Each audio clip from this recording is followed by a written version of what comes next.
Hello friend, मैं नवनीत एक बार फिर से आपका स्वागत करता हूं मेरे यूट्यूब चैनल मेडिसिन ज्ञान में। फ्रेंड, जैसा कि आपको मेरे थंबनेल पर ही दिख गया होगा, आज की इस वीडियो में हम ब्लड प्रेशर में कौन कौन सी दवाएं दी जाती है उसकी बात करेंगे। और जैसा कि हम सबको पता है कि दो तरह का ब्लड प्रेशर होता है, एक होता है हाई ब्लड प्रेशर और दूसरा होता है लो ब्लड प्रेशर। तो जिन लोगों को हाई ब्लड प्रेशर की समस्या होती है उनके लिए अलग दवाइयाँ आती हैं, और जिन लोगों को लो ब्लड प्रेशर की समस्या होती है उनको अलग दवाएं दी जाती हैं। तो इन्हीं दोनों चीज़ों में कौन कौन सी दवाइयां दी जाती हैं उसकी हम बात करेंगे। वीडियो में आगे बढ़ने से पहले फ्रेंड, आपसे एक बार फिर से वही रिक्वेस्ट है, चैनल पर पहली बार आए हैं तो चैनल को सब्सक्राइब करना ना भूलिए। वीडियो अगर आपको लगता है कि आपके लिए यूजफुल है तो आप इसको अपने फ्रेंड के साथ में शेयर करना ना भूलें। चलिए शुरू करते हैं।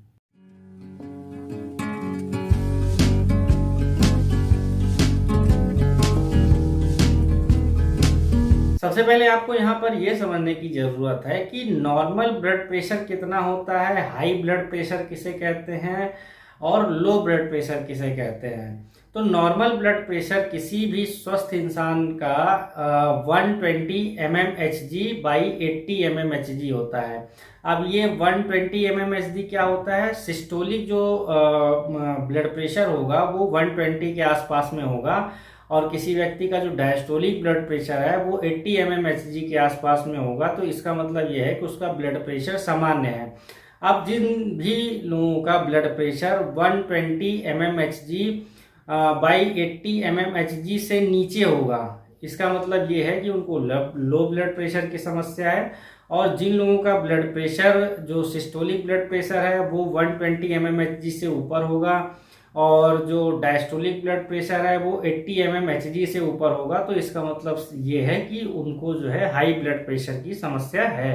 अब सबसे पहले हम यहाँ पर ये बात कर लेते हैं कि जिन लोगों को हाई ब्लड प्रेशर की समस्या है उनका रेगुलर जो ब्लड प्रेशर है वो 120 बाई 80 के ऊपर रहता है, तो उनको कौन सी मेडिसिन दी जाती है। तो ऐसे लोगों को जो है एम्लोडिपिन ग्रुप की मेडिसिन दी जा सकती है। एम्लोडिपिन ये जो है, ये मैं साल्ट का नाम बता रहा हूँ, और एम्लोडिपिन 2.5 mg में भी आती है, 5 mg में आती है और 10 mg में आती है। जो सबसे ज़्यादा यूज़ की जाती है इसकी स्ट्रेंथ वो 2.5 mg या फिर 5 mg यूज़ की जाती है। अगर मैं उसके कुछ फेमस ब्रांड की बात करूँ तो एम्लोप्रेस नाम की एक दवा आती है, वो बहुत ज़्यादा फेमस है। इसके अलावा एम्लोकाइन नाम की एक मेडिसिन आती है जो कि बहुत ज़्यादा फेमस है।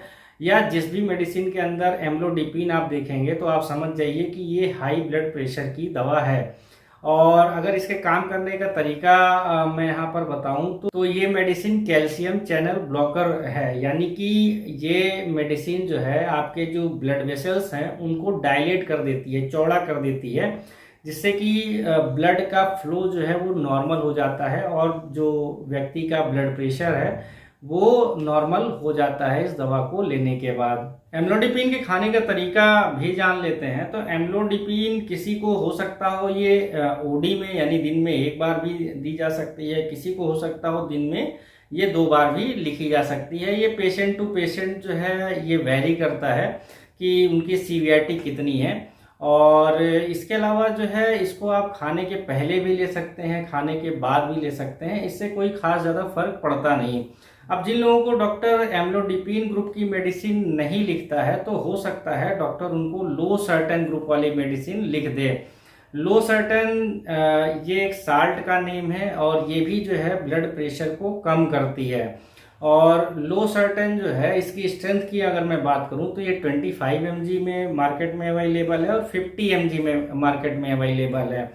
और इसके कुछ अगर मैं फेमस ब्रांड की बात करूं तो लोसर 50 नाम की मेडिसिन जो है वो काफ़ी ज़्यादा फेमस है, या लोसाकाइन नाम की एक मेडिसिन आती है, ये भी काफ़ी ज़्यादा फेमस है। डॉक्टर इसको काफ़ी ज़्यादा प्रेस्क्राइब करते हैं जिन लोगों को हाई ब्लड प्रेशर की समस्या है। अब इनके काम करने का तरीका भी जान लेते हैं।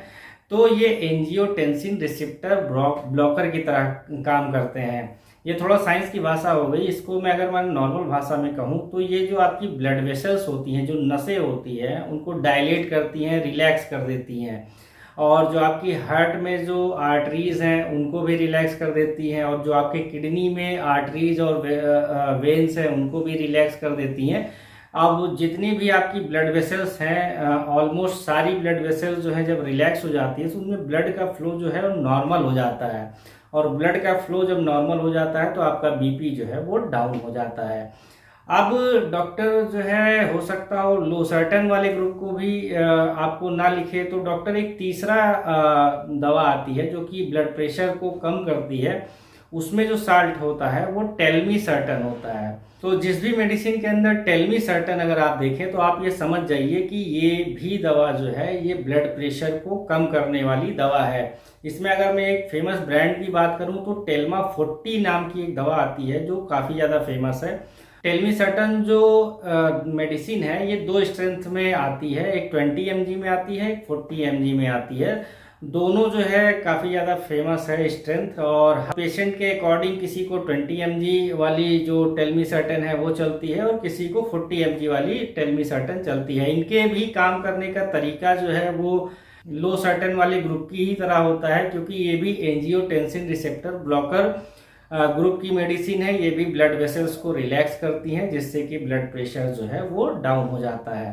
अब अगर डॉक्टर आपको ये तीनों ग्रुप में से किसी भी ग्रुप की मेडिसिन आपको डॉक्टर नहीं लिखता है तो डॉक्टर हो सकता है आपको रैमीप्रिल ग्रुप वाली मेडिसिन लिख सकता है। अब ये रैमीप्रिल जो है ये भी साल्ट का ही नेम है, और इसमें अगर कुछ मैं फेमस ब्रांड की बात करूं तो कार्डेस जो है बहुत ज़्यादा फेमस है, खासकर जो ओल्ड एज पेशेंट है उनके बीच काफ़ी ज़्यादा फेमस है। इसके अलावा रेमीप्रेस नाम की एक दवा आती है, ये भी काफ़ी ज़्यादा फेमस है और काफ़ी ज़्यादा प्रेस्क्राइब की जाती है।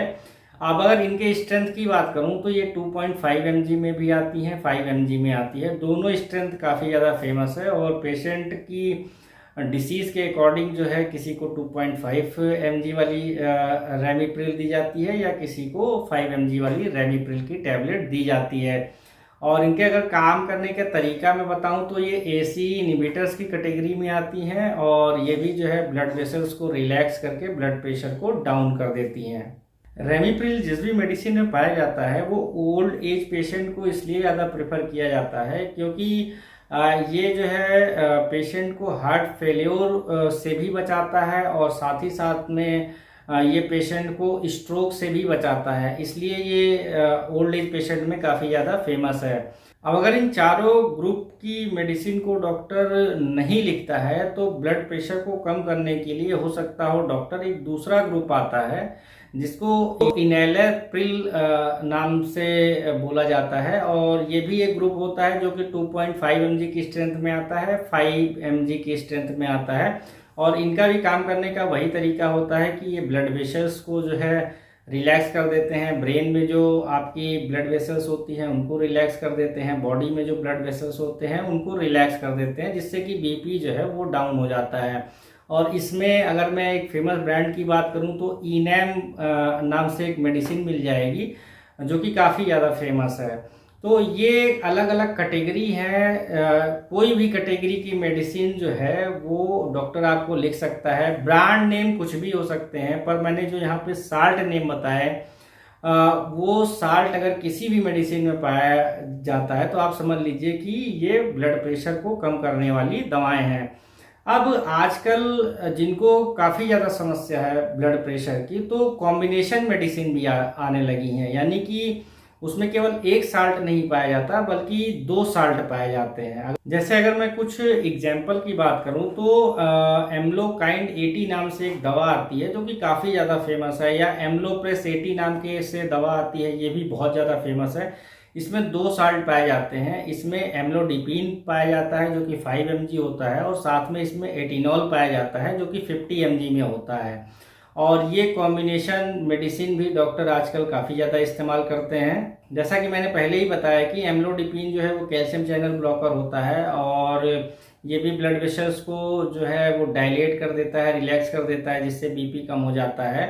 और एटिनॉल जो है वो बीटा एड्रेनर्जिक रिसेप्टर ब्लॉकर होता है, तो ये भी जो है ब्लड वेसल्स को रिलैक्स करके बीपी को लो कर देता है। एक दूसरा कॉम्बिनेशन भी डॉक्टर बहुत ज़्यादा इस्तेमाल करते हैं जिसमें वो लोसर्टन के साथ में हाइड्रोक्लोरोथायाजाइड का इस्तेमाल करते हैं। जैसे इसमें अगर एक मैं एग्जांपल की बात करूं तो लोसार एच नाम की एक दवा आती है जो कि बहुत ज़्यादा फेमस है। तो ये दो तरह के कॉम्बिनेशन मेडिसिन भी आते हैं जिनका इस्तेमाल डॉक्टर हाई ब्लड प्रेशर को कम करने के लिए पेशेंट को लिखते हैं। इस चीज़ का आप और ध्यान रखिए कि अगर किसी का जो ब्लड प्रेशर है वो बहुत ज़्यादा बढ़ गया है, तो ऐसे में जब आप उस पेशेंट को लेके हॉस्पिटल में जाते हैं तो उस समय डॉक्टर जो है वो पेशेंट को इमरजेंसी में फ्रूसेमामाइड नाम की जो टैबलेट है उसको लिखता है। और ये तो या तो वो उसको टैबलेट दे देगा या तो फ्रूसेनामाइड का इंजेक्शन भी आता है। डॉक्टर जो है इंजेक्शन पेशेंट को लगा देता है जिससे बीपी जो है वो जल्दी से डाउन हो जाता है। अगर इसमें मैं एक एग्जांपल की बात करूं तो लैसिक्स नाम की एक मेडिसिन आती है, इसकी इंजेक्शन भी आता है, टैबलेट भी आता है। तो डॉक्टर इमरजेंसी में इसका इस्तेमाल करते हैं और जब एक बार ब्लड प्रेशर जो है वो डाउन हो जाता है तो फिर डॉक्टर बाद में एम्लोडिपिन वाली टैबलेट जो है वो रेगुलर पेशेंट को कर देते हैं। जिन लोगों को लो ब्लड प्रेशर की समस्या है, अगर उनको हल्की फुल्की इसकी समस्या लग रही है तो वो लोग खुद से भी ORS आता है, मार्केट में बड़ी इजीली मिल जाता है, वो उसका इस्तेमाल करेंगे तो उनका ब्लड प्रेशर जो है वो बढ़ जाएगा। अगर इससे भी काम नहीं चलता है और आप हॉस्पिटल जाते हैं तो डॉक्टर हॉस्पिटल में आपको ड्रिप चढ़ाते हैं जो कि नॉर्मल सैलाइन होता है। तो डॉक्टर क्या होता है, जो सैलाइन होता है उसको आपको 1 बॉटल या फिर 2 बॉटल आपको चढ़ा सकते हैं। और सैलाइन की बॉटल में ही डॉक्टर कभी कभी जो है मल्टीविटामिन का इंजेक्शन लगा देते हैं जिससे कि मल्टीविटामिन भी सैलाइन के साथ में धीरे धीरे आपकी बॉडी में जाता रहता है, जिससे कि आपका जो ब्लड प्रेशर है वो राइज कर जाता है, बढ़ जाता है। कई बार जो है इमरजेंसी का केस होता है और इमरजेंसी के केस में जो है डॉक्टर एक इंजेक्शन का यूज़ करते हैं और इस इंजेक्शन को मिफेंट्रिन इंजेक्शन बोलते हैं। ये एक साल्ट का नाम है और जनरली इस इंजेक्शन का उपयोग जो है ये आईसीयू में किया जाता है डॉक्टरों के द्वारा। ये आमतौर पर हर जगह जो है नहीं मिलती है और आईसीयू में बहुत ज़्यादा इसका इस्तेमाल किया जाता है। और इसमें मैं अगर एक फेमस ब्रांड की बात करूं तो टर्मीन नाम की एक मेडिसिन आती है जो कि आईसीयू में यूज़ की जाती है अगर किसी का जो ब्लड प्रेशर है वो काफ़ी ज़्यादा कम हो गया है, और फिर उसको बढ़ाने के लिए डॉक्टर जो है इस मेडिसिन का इस्तेमाल करते हैं। और फ्रेंड, मुझे लगता है कि आपको भी अब काफ़ी चीज़ें समझ में आ गई होंगी कि अगर किसी को हाई ब्लड प्रेशर है तो उसमें डॉक्टर कौन सी दवा उनको लिखते हैं, किसी को लो ब्लड प्रेशर है तो उसमें डॉक्टर पेशेंट को कौन सी दवा लिखते हैं।